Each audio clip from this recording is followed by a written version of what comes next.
From St. Louis Public Radio. This is the Politically Speaking Hour on St. Louis on the Air.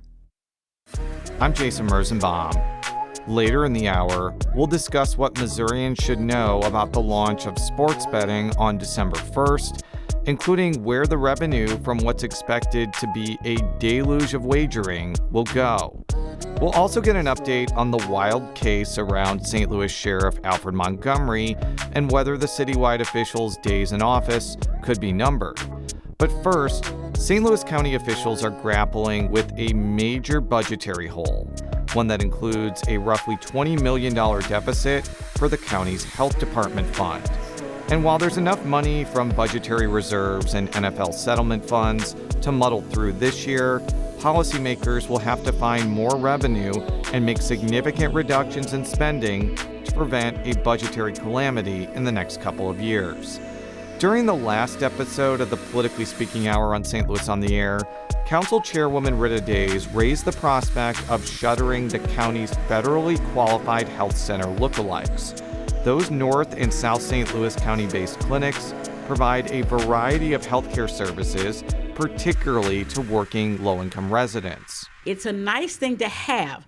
We have 3 centers. We have 2 in my district, actually 2 health centers, and we have 1 in South. And it's a good thing to do if you can afford to do it. But at this particular juncture, I don't think we can afford it. Days also said earlier this month that the council is not interested in spending $20 million from the Rams Settlement Fund to bolster the county's animal shelter, which has been facing overcrowding in recent months. Days' comments caught the attention of St. Louis County Health Director Kanika Cunningham, whose agency oversees the county's healthcare clinics and the animal shelter. I spoke with her yesterday about the council's criticism of her department and why she believes that investing additional funds in the county animal shelter is worthwhile. I started off by asking Cunningham to respond to Councilwoman Days' comments about how the budgetary problems in the county could require policymakers to shut down the county's healthcare clinics.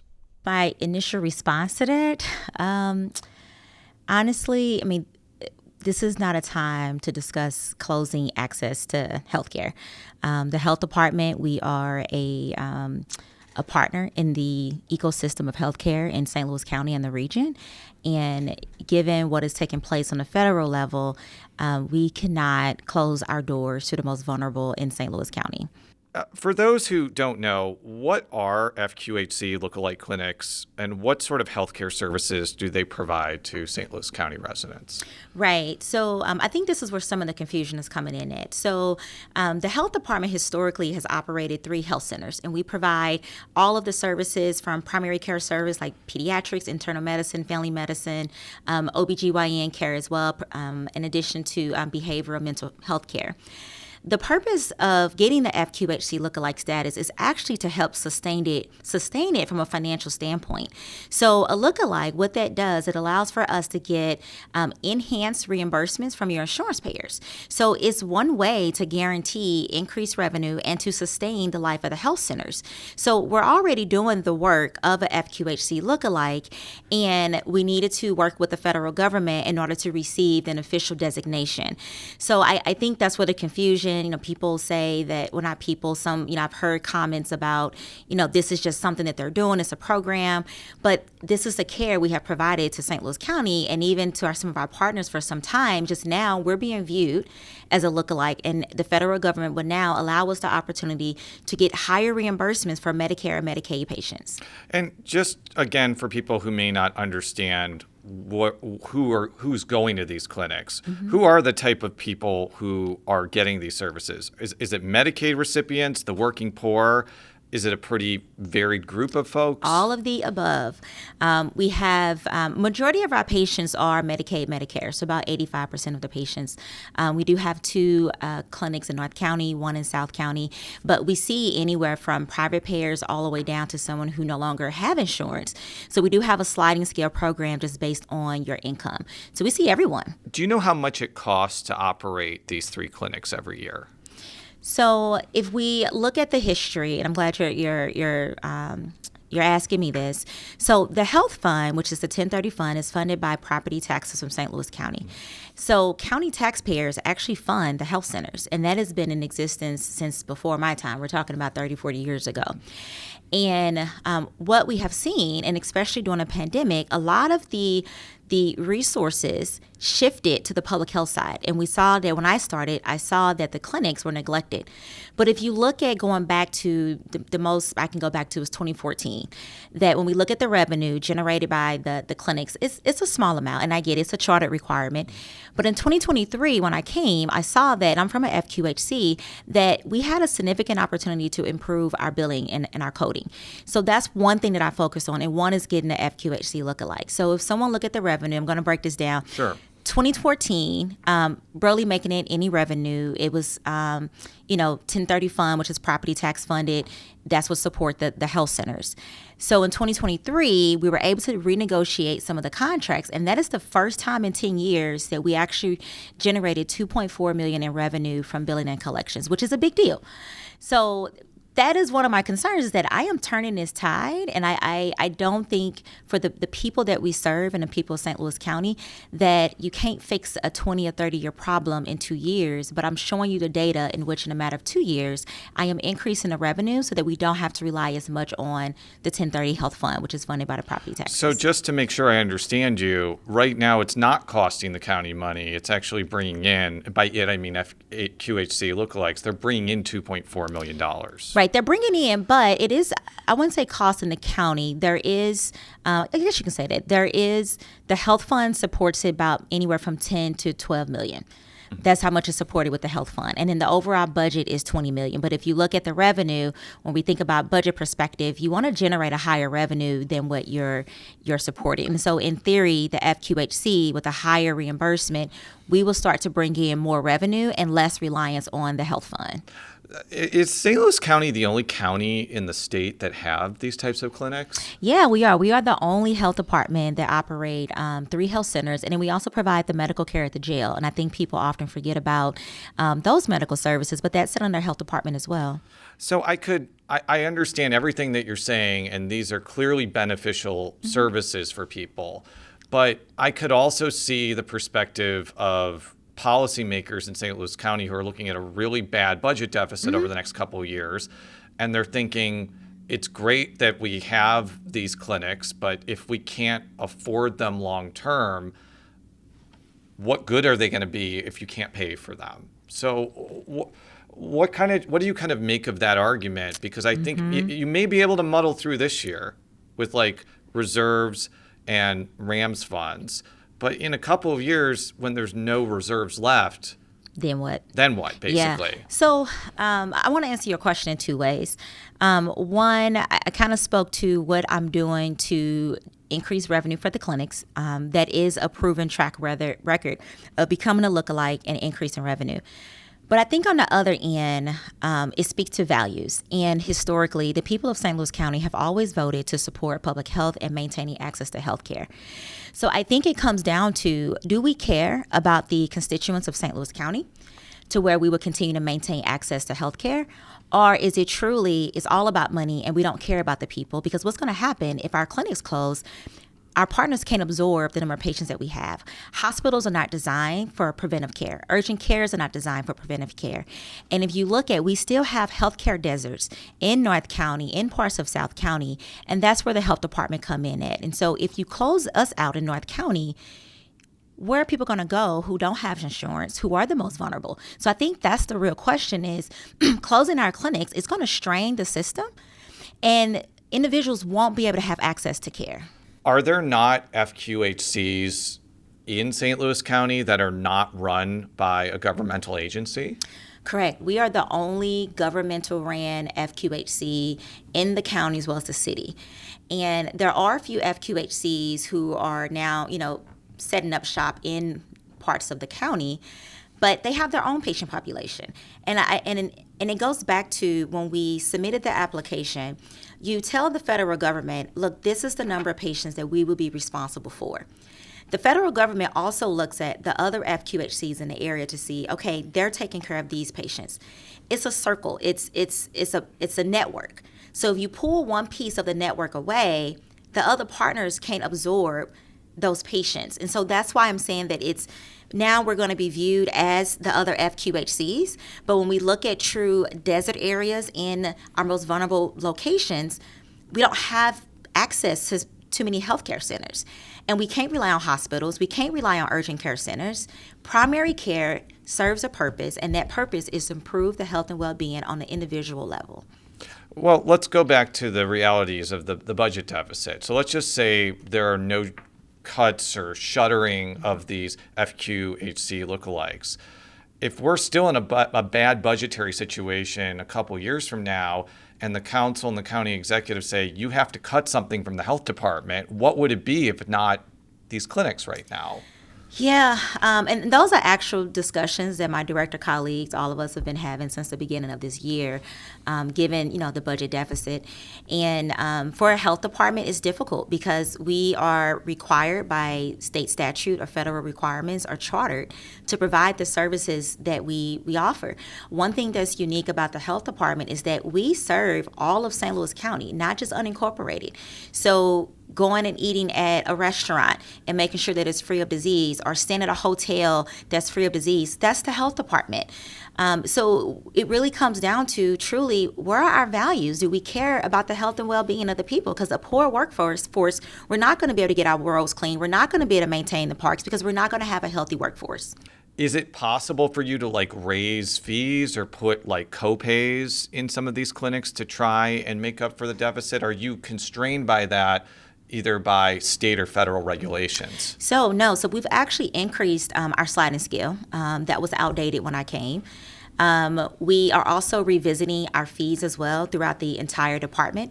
So that is one angle that I do believe that can help, because if you look at our revenues over the last few years, revenue kind of slightly increased. And so right now, where are opportunities to increase revenues? And there are some throughout the department. And so I think for us, instead of cutting, let's look at those other opportunities to help generate the revenue. And the one thing too, Jason, I want to bring up, I think a lot of people may not be aware, but the health fund was actually a pretty wealthy fund in the early 2000s. So it's been twice since the county council has voted to move money from the health fund to support the general revenue fund or the parks fund.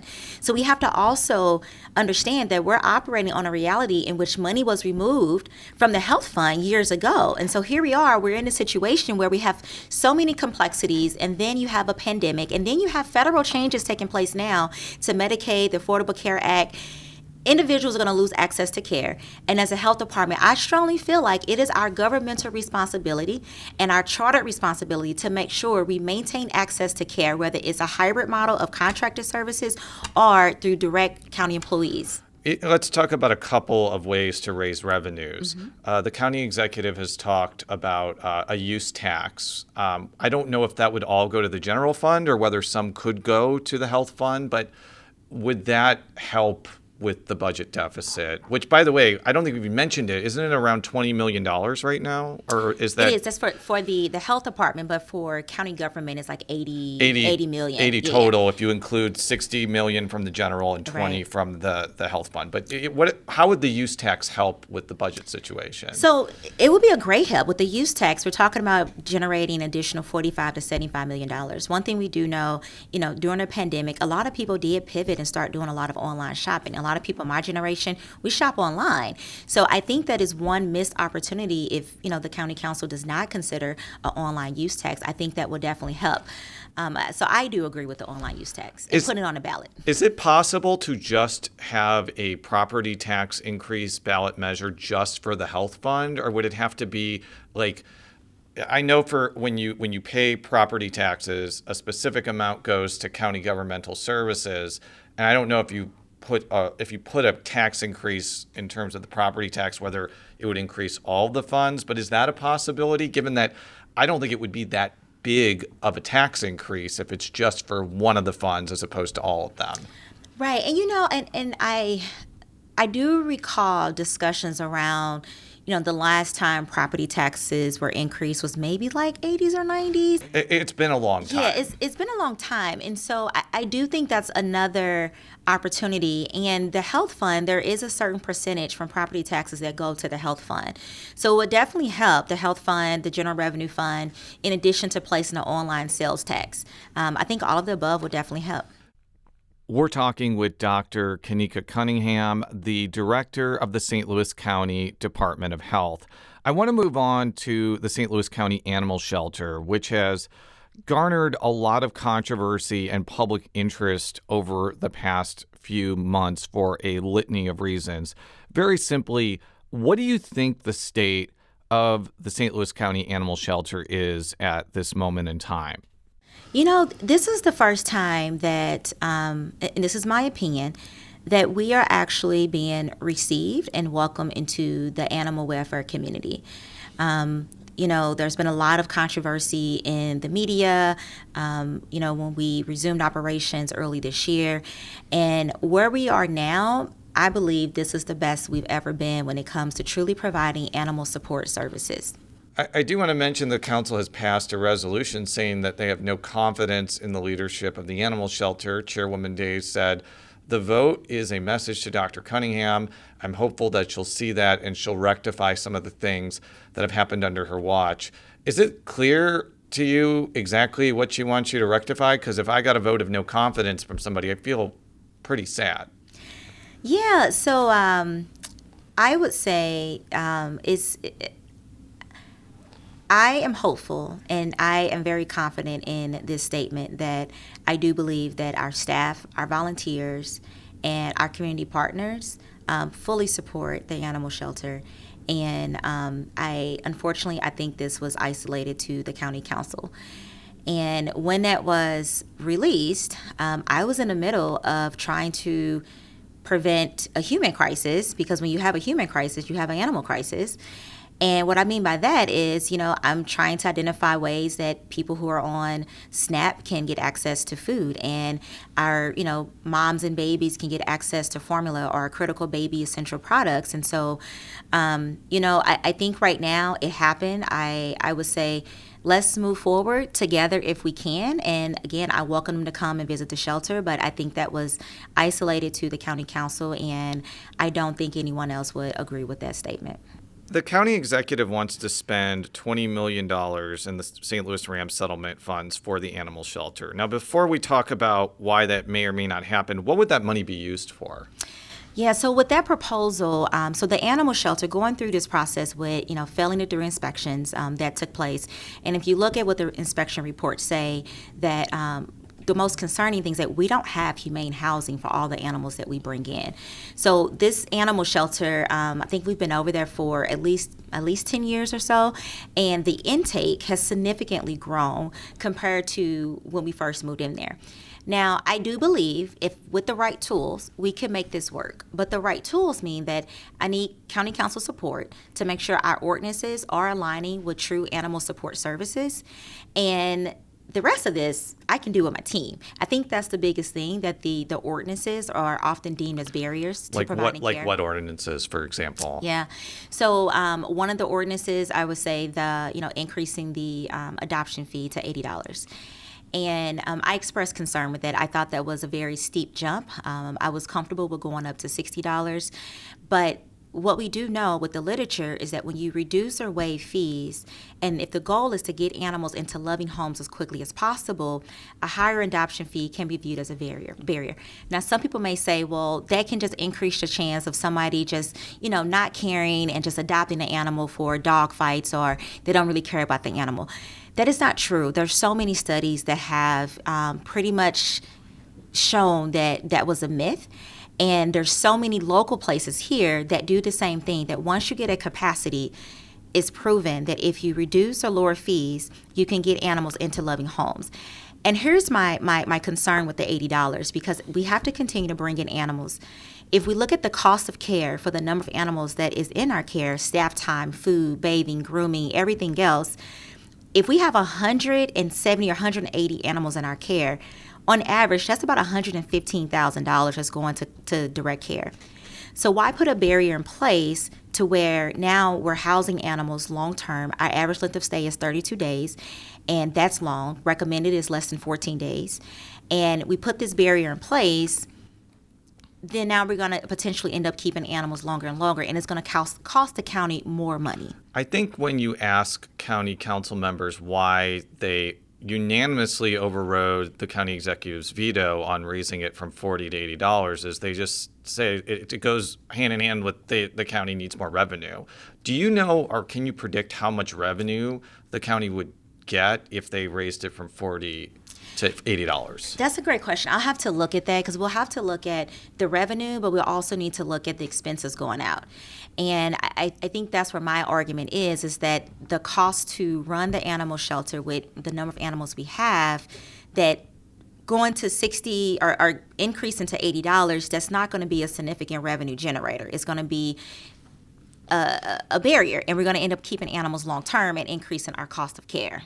Going back to the $20 million for the animal shelter, Councilwoman Days has said that the council is not wild about the idea of putting money from the RAM settlement toward the shelter because, in her view, it doesn't really solve the problem of the shelter having too many animals. She said, and I'm paraphrasing here, if the shelter expands to house 300 more animals and 300 more animals arrive, would the county then need to expand the shelter more? And to her, that's not a one-time expense, basically, because, and the RAM's money ideally should be going toward one-time expenses, though I'm aware that it's probably going to be used to fill some of this budget gap. So what's your thought about that? Because I think that's a reasonable point that this may not solve the overcrowding problem if you just expand the facility and then it gets full again. Right.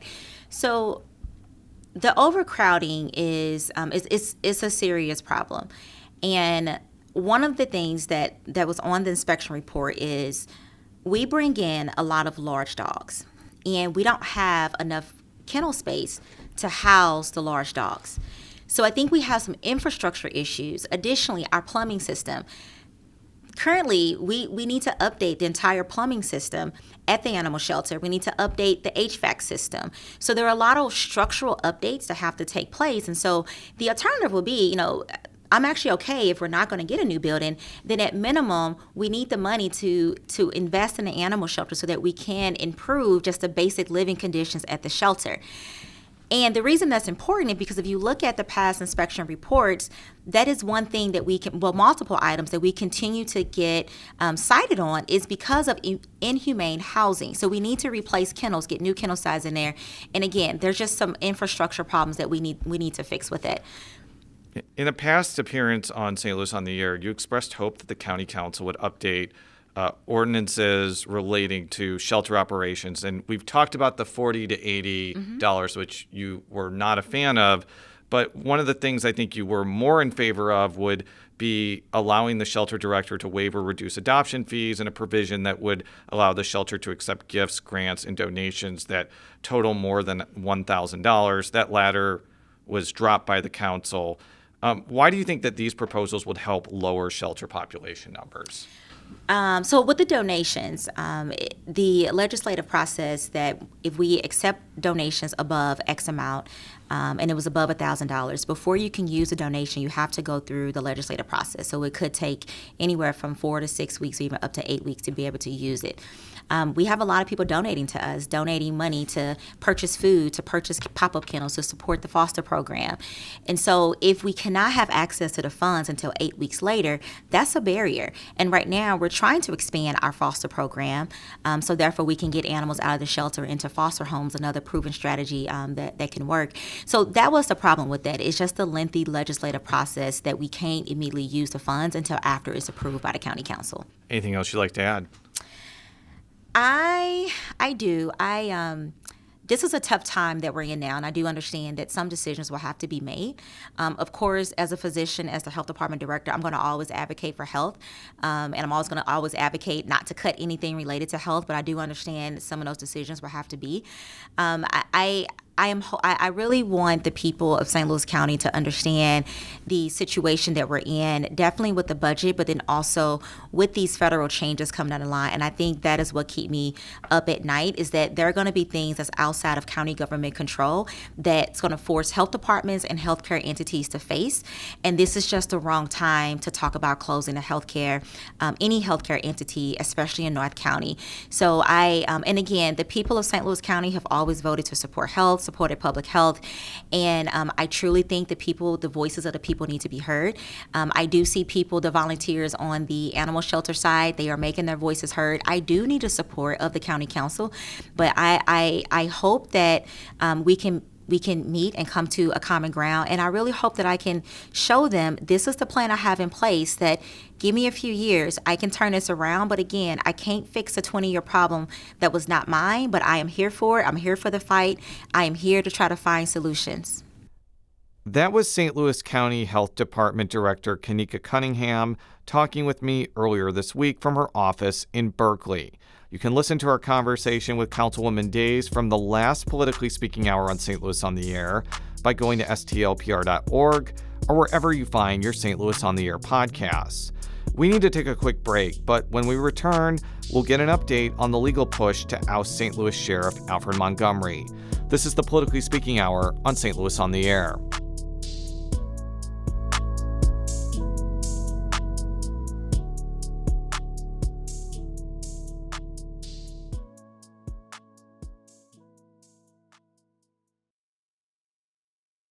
Welcome back to the Politically Speaking Hour on St. Louis on the Air. I'm Jason Rosenbaum.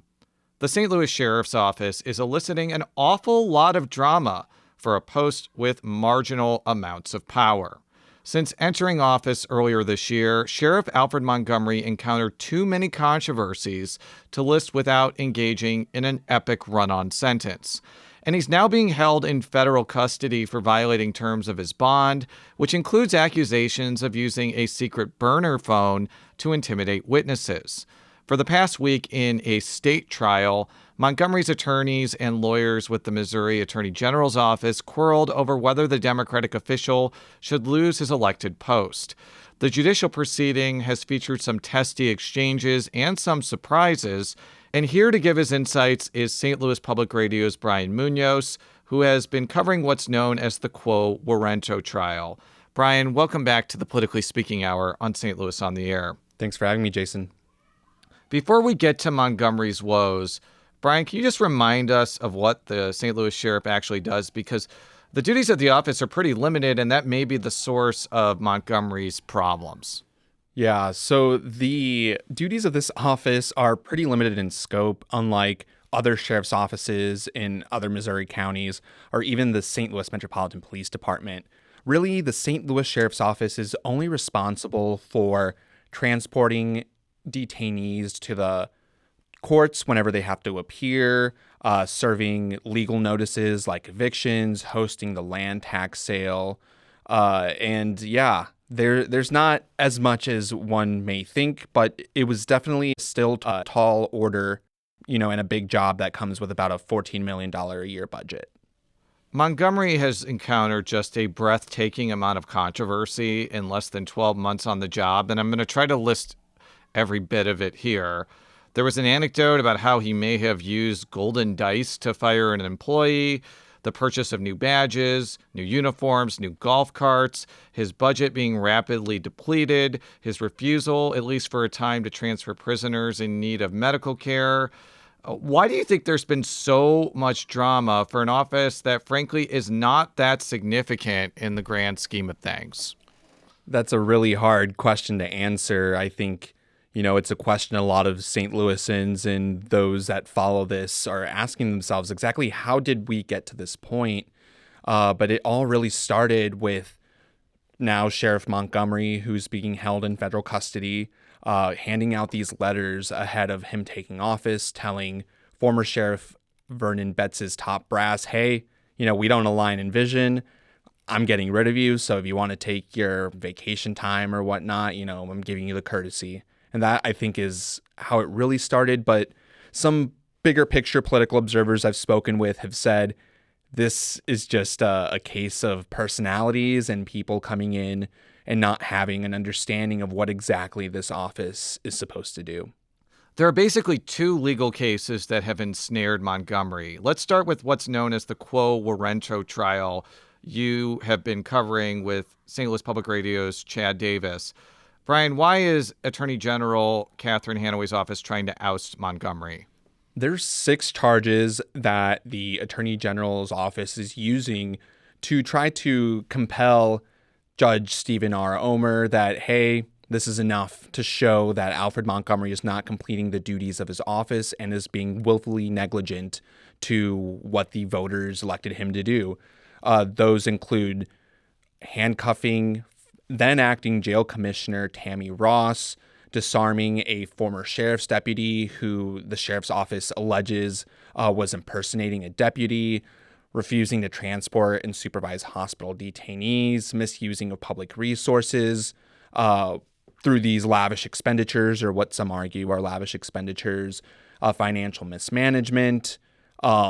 Also, as part of this was an allegation that then Sergeant Barbara Shavers was taking kids to and from school with a company vehicle or with a city vehicle while on the clock. And the last count was one that the Attorney General's office had filed recently when they dropped a nepotism charge and essentially saying, hey, you can't devote time to the office because you're currently behind bars.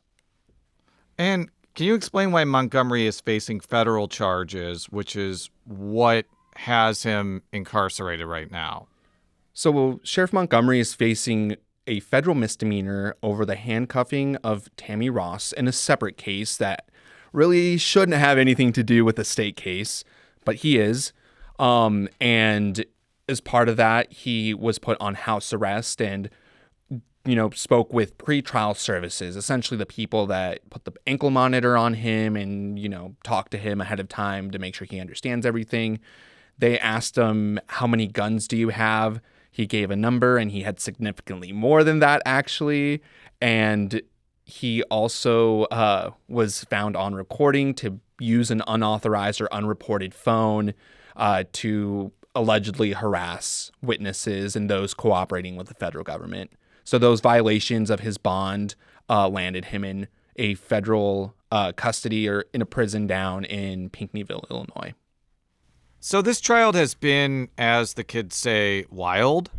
There are almost too many things to really go over here. But Brian, if you could describe the basic argument that the Attorney General's office is making, what would it be?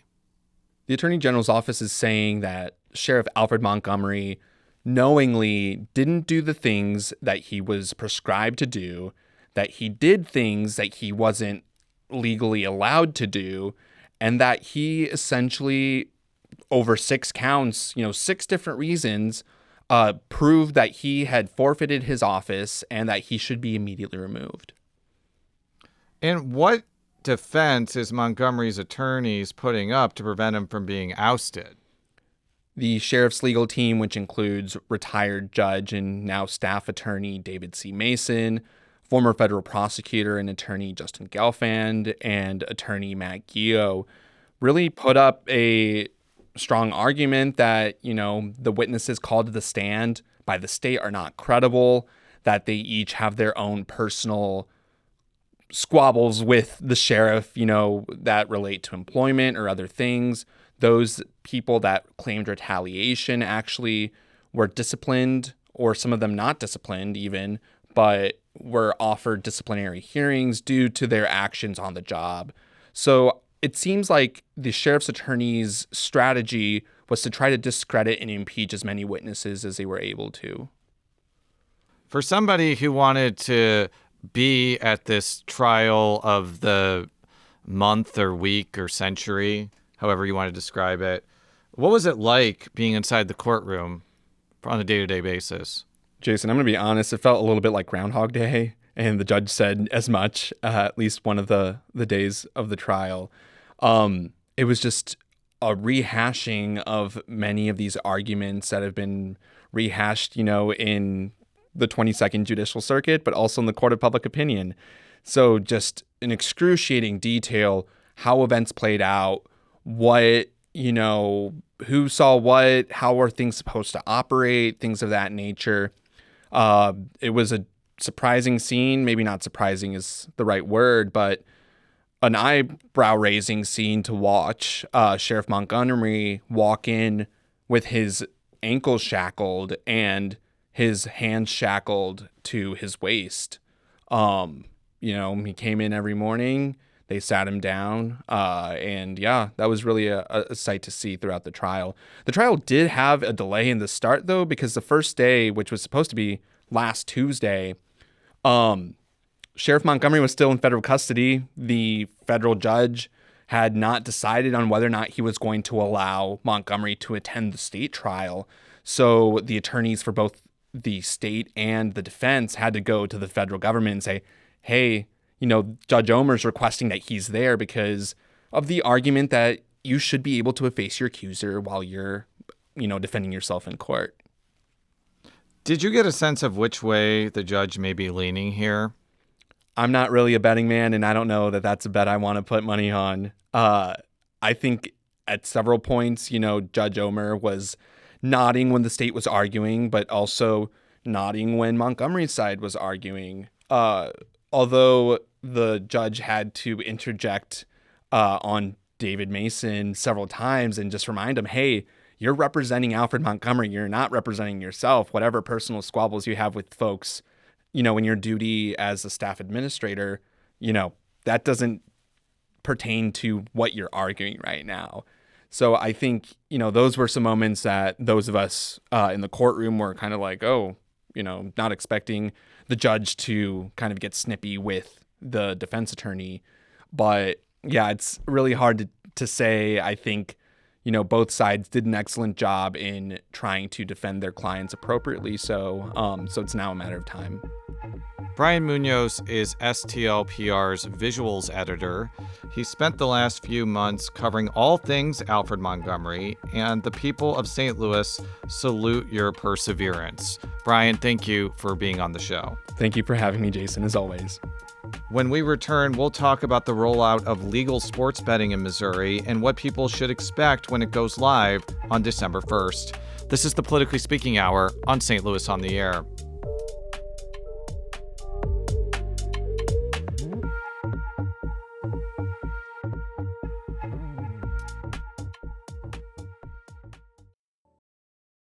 Welcome back to the Politically Speaking Hour on St. Louis on the Air.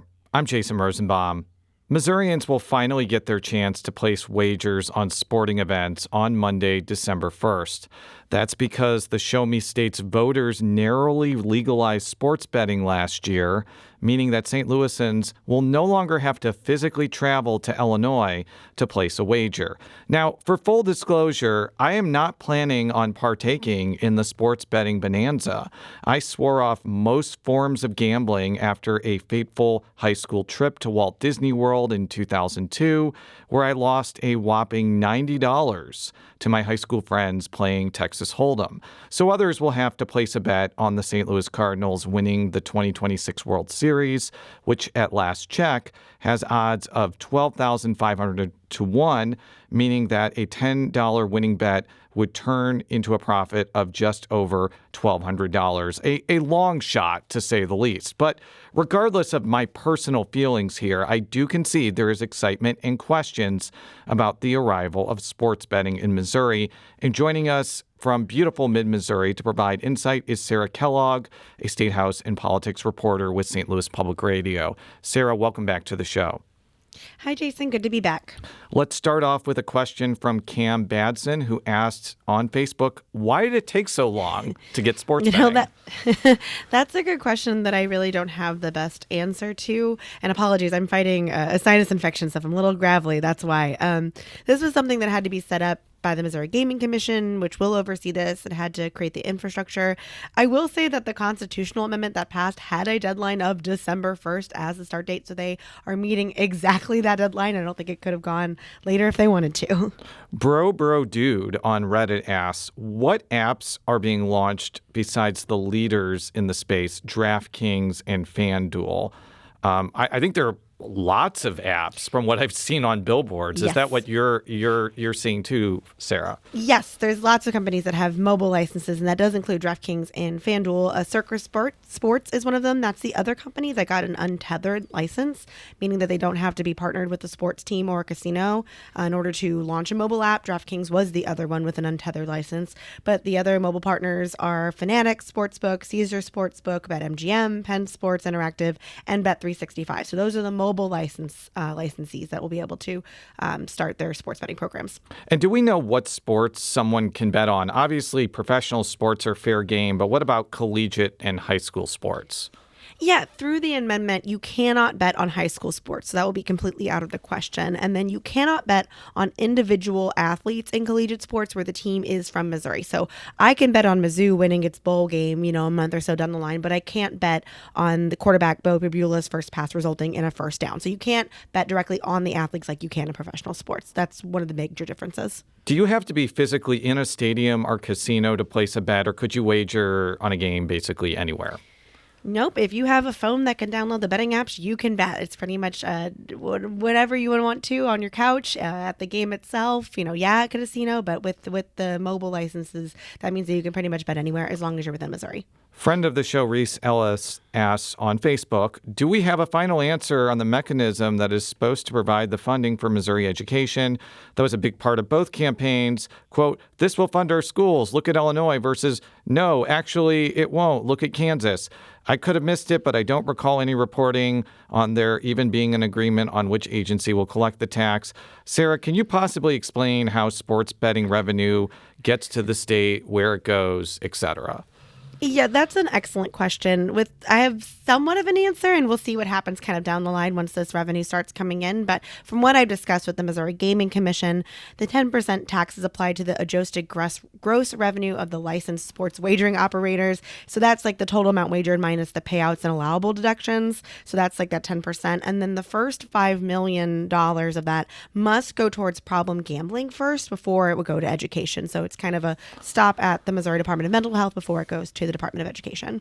In fact, Oreo Speedwagon on Reddit asks, how does the state plan to get ahead of addressing the rapid increase in gambling addictions after this law takes effect, especially among young men? So can you elaborate on that point? Because there's a lot of questions that we got, especially on Reddit, about people being concerned about gambling addictions. Yes, I think that it was a requirement within this amendment that the first $5 million or a 10% of revenue, there's actually kind of an either or, must go towards problem gambling addiction. And that means that it would go through the Missouri Gaming Commission, and then it's going to the Department of Mental Health. And what I've talked to, there's a lot of different buckets that they're going to be spending that money on with the department. But also, again, it might take a minute for that money to get there, but it is going to go to that Department of Mental Health before it would see education. So there is a priority there in making sure it addresses problem gambling.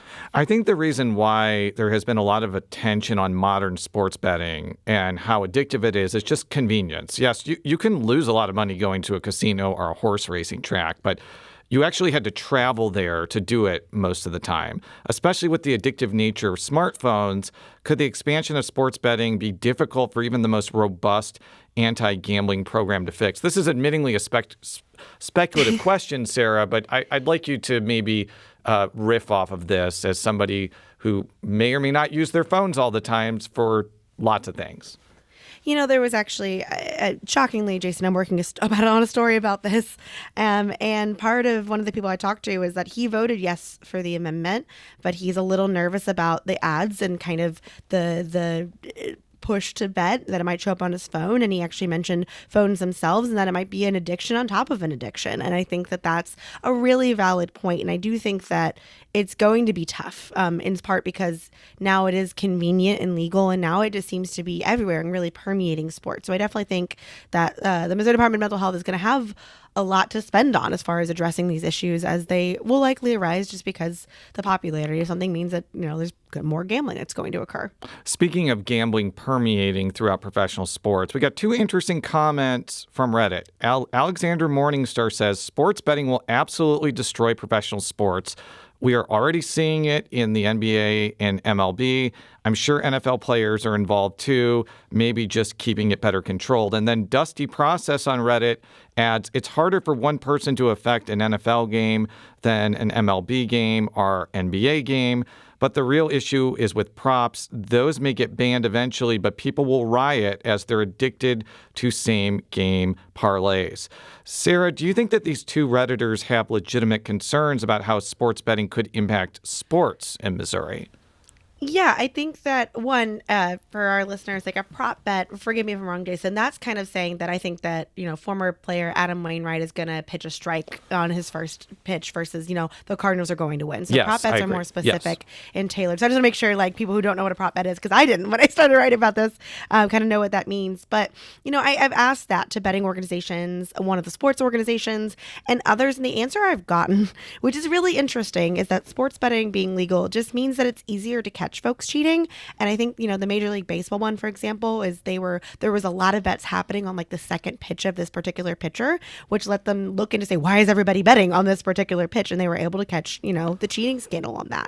And so their argument is that, sports betting being legal just means that it's easier to catch folks now that they have the technology for it, and that sports betting has always happened, as well as scandals. You can go back to the Chicago White Sox scandal in 1919 where they threw the series. So their argument is bringing it out in the open, stops this, at least will help catch people who are cheating or how it's permeating now. That's kind of a chicken or the egg scenario where you're wondering, well, is it going to be more common now because it is more permanent, or is it being caught now because it's legalized? So it's a very like either or scenario, and I guess we'll kind of wait and see, of what that's going to end up being. Okay, we got a ton of questions about sports betting advertising, and here's a sampling of frustrated Redditors. NewSmoke208 on Reddit asks, once it's live, can the ads please stop?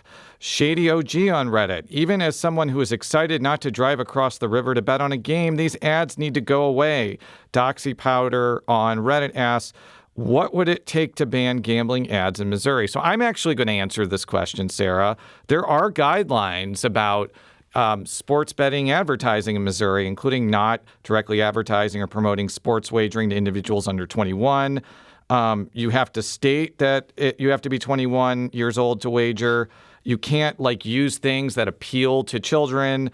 And you have to have, I guess, anti-gambling messages on there. There are it goes from A to K, and I'm not going to read all of them, but I guess that means that the ads won't stop. So you'll see Kevin Hart, doing whatever he's doing in his chair, promoting, I guess, DraftKings. But I guess there are some guidelines, basically.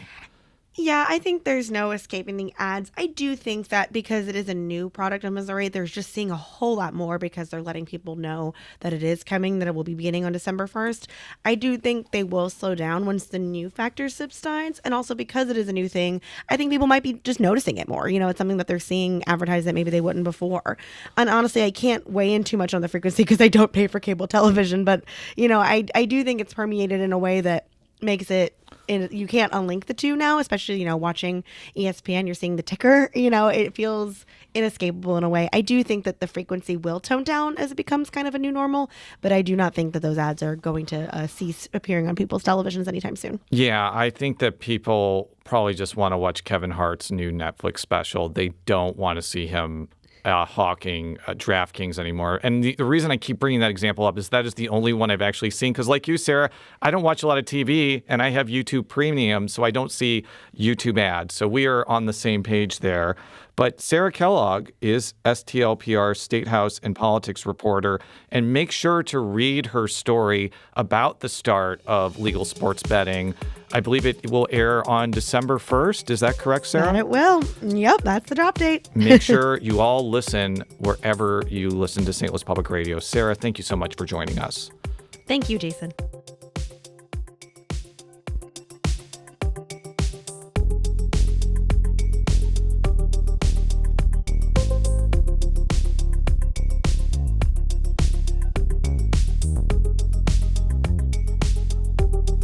The Politically Speaking Hour on St. Louis on the Air is produced by Jason Rosenbaum, Alex Hoyer, Emily Woodbury, Danny Wissentowski, Maya Norfleet, and Elaine Cha.